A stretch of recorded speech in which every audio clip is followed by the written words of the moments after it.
President, thank you for your time.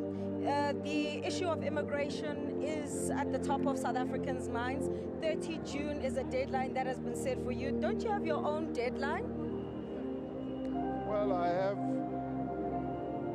intervention measures that are being taken to address the concerns of our people. And as I announced the other day when I addressed the nation, I outlined a number of interventions that we are taking. And those interventions have largely been welcomed by our people as immediately effective and important steps that we need to be taking to ensure that we have people in our country who are fully documented.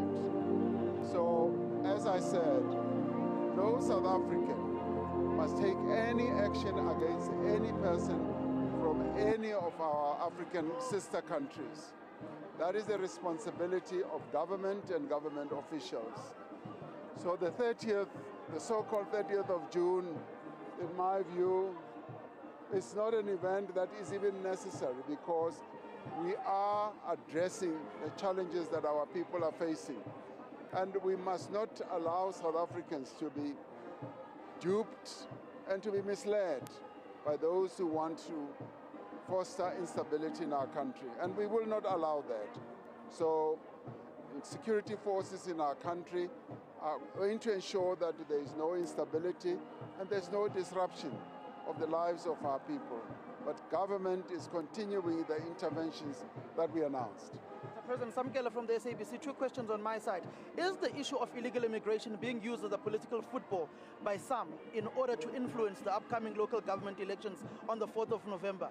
Then secondly, the hot potato, the interdict you filed, just some of the points you've raised in your court papers. Why the interdict at this point in time? Why not earlier when you ultimately decided to take the report on legal review? Thank you. Well, just dealing with the issue of the whole issue of the review, that is a matter that is now taking its course. As every South African, including the President, has their own rights in terms of the Constitution, that must be allowed to happen, and the courts will decide.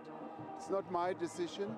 It's going to be the courts of our country who are the real arbiters of disputes in our country. And so let us allow that process to ensue. Now, with regard to a number of those who are making a lot of noise about these marches that are taking place, there does seem to be an intention to destabilize the country. And clear message is that we are not going to allow that. We are not going to allow the grievances and the concerns of our people to be misused and to be abused by those who have nefarious intentions. Our people have heard the message, and we are taking action and we are implementing the interventions that are in the end going to address those needs. Mr. President, Silindalo Sibata from ENCA, your response to the World Health Organization's head, especially it seems there's a disinformation and misinformation campaign about what is happening in South Africa, and I think you've seen the visuals of what's transpiring in Durban. Are there conversations happening with the other countries in Africa, particularly Malawi, that seems to be struggling to repatriate their citizens? Yes, there's a lot of disinformation. A lot of disinformation that is aimed at tarnishing the image of South Africa.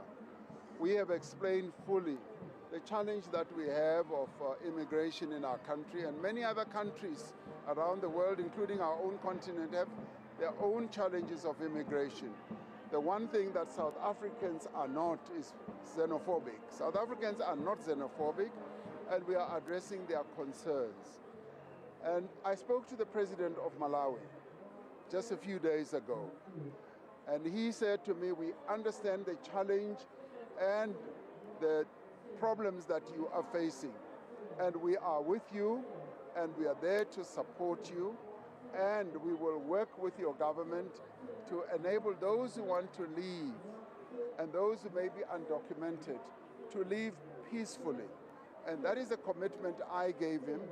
And I had a very good exchange with President Mutharika on the telephone.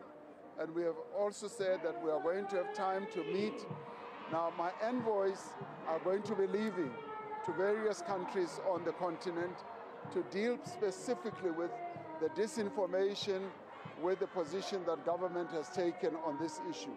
So we are addressing these issues, both the concerns of those who are outside our country and those who are inside our country. Thank you very much. Thanks, guys. Thank you. Thank you so I have to much. run. No, you can't run just yet. Why did it have to take March and other groupings for you to actually start these interventions? I would argue you've lost the room, Mr. President. No, we have actually been doing a lot of work, changing our immigration laws and also empowering our immigration officials to address these specific issues.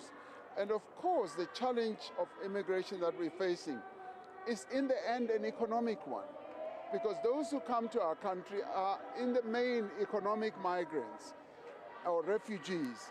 So therefore, we want the whole region and the continent to address this issue together with us, so that we address the root cause of why people would leave their own country and come to what they see as an economic oasis.